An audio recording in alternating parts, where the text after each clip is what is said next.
Hi guys, माझं नाव आहे मयुरी आणि आज मी तुमच्यासोबत एक रेसिपी शेअर करणार जी आहे मसूरची तिखट डाळ।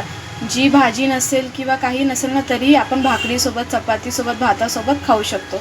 तर आपण रेसिपी बघूया, चला। रेसिपीसाठी मी ही मसूरची डाळ चांगली धुवून भिजवून ठेवलेली, ही लसूण आणि मिरची ठेचून ठेवली आहे। मी बारीक कांदा कापून घेतला आहे, टमाटरसुद्धा कापून घेतला आहे, कढीपत्ता, कोथिंबीर कापून घेतलेली आहे। तर आता आपण रेसिपी स्टार्ट करूया। कढई ठेवली आहे गॅसवर तापायला। त्यात आपण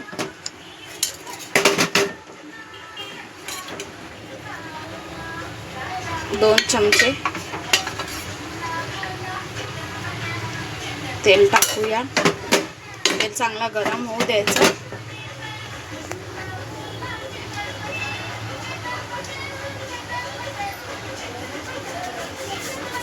ते आपला तेल गरम होत आहे।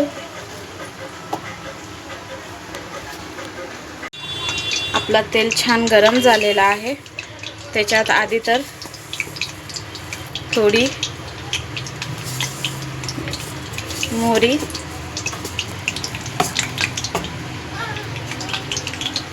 टाकलेली आहे मी।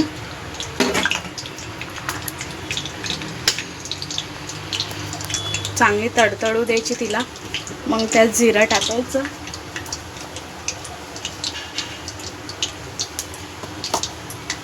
ही मोहरी चांगली तडतडली ना मगच त्यात जिरा टाकायचा आहे।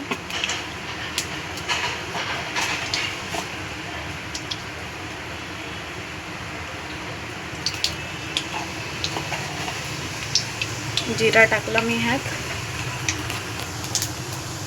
मस्त जिरे मोहरी। आता लसूण आणि मिरचीची जे आपण ठेचून घेतलेलं चांगलं करून फ्राय करून घ्यायचं त्याला। त्याने ना खूप छान असं ना सुगंध येतो। कढीपत्ता टाकलाय, आपला कढीपत्ता आणि मस्त हे सगळं झालं टाकून। आता कांदा त्याच्यात टाकायचा। कांद्याला चांगला फ्राय करून घ्यायचं जोपर्यंत तो पिंक नाही होत। चांगला कच्चा कांदा असला ना तर चांगला नाही लागत। तर चांगला मस्त फ्राय करून घ्यायचं। ही भाजी कशी आहे ना, म्हणजे भाजी पण म्हणू शकतो, डाळ पण म्हणू शकतो। ही ह्याच्यासोबत आपल्याला जसं पापड किंवा लोणचं पण असलं ना तर अजून भाजीची गरज नाही लागत कुठल्या। खूप छान लागते आणि आमच्या घरात सगळे फार आवडीने खातात। ते खूप छान अशी होते। हे आपला कांदा चांगला फ्राय झालेला आहे। आता त्याच्यात टमाटर ॲड करूया। छान असे टमाटर मी बारीक कापून घेतलेले आहे, ते ॲड करून चांगलं त्यालाही भाजून घेऊया, पूर्ण गळत नाही तोपर्यंत। खूप छान लागते ही डाळ, कारण आम्ही मोस्टली रात्रीची हीच बनवतो, कारण झटपट पण होते आणि छानसुद्धा लागते। आणि म्हणजे कधी आपल्याकडे टाईम नसेल या तुम्ही ऑफिस वुमन्स आहात आणि तुम्ही कामावरनं येऊन हे पटकन बनवून खाऊ शकता।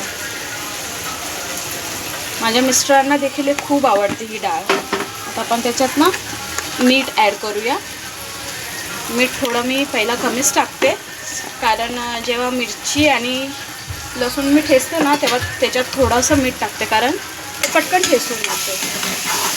ही माझ्या मम्मीची ट्रिक आहे की आलं लसूण किंवा काही आपण जेव्हा ठेचतो ना त्याच्यात मीठ टाकलं ना ते पटकन ठेचून बारीक होते। माझी मम्मी मला शिकवायची। मम्मीचे खूप साऱ्या ट्रिक्स किचनमध्ये काम येतात। चला, आपले टमाटर गळतात आहे। टमाटर गळलेले आहे।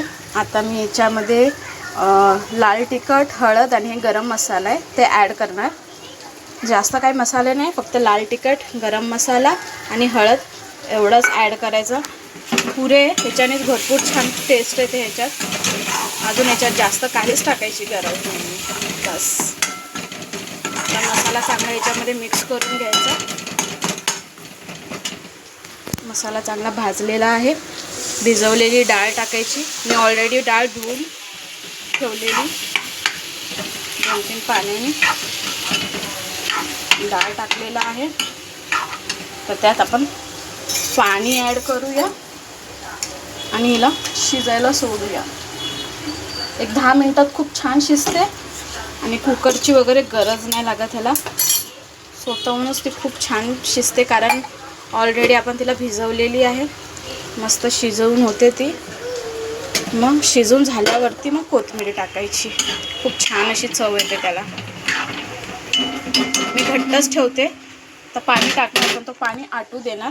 आटल्याने त्याला भरपूर छान अशी चव येते.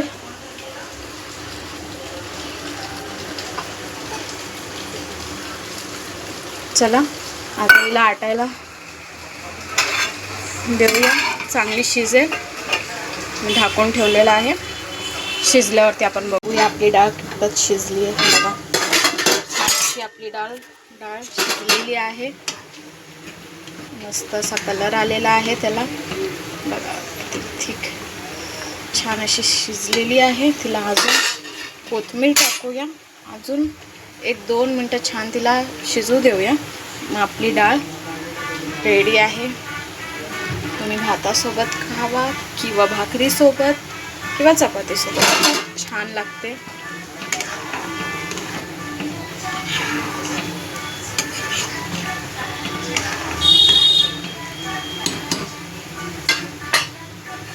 एक 5 मिनटं शिजल्यानंतर रेडी आहे. जोपर्यंत डाळ होत होती तोपर्यंत मी भातसुद्धा करून घेतलेला आहे. डाळ आपली रेडी झाली आहे.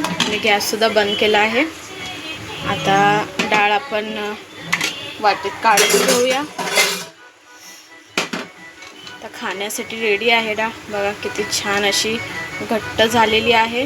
म्हणजे सुकी भाजीची वगैरे गरजच नाही आहे डाळ असेल सोबत. तर डाळ काढून घेतलेली आहे.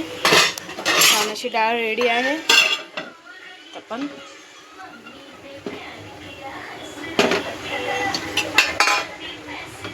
मस्तपैकी ठेवलेली आहे. ही डाळीची रेसिपी तुम्हाला आवडली असेल तर माझ्या चॅनलला लाईक करा, सबस्क्राईब करा आणि मला सपोर्ट करा. थँक्यू.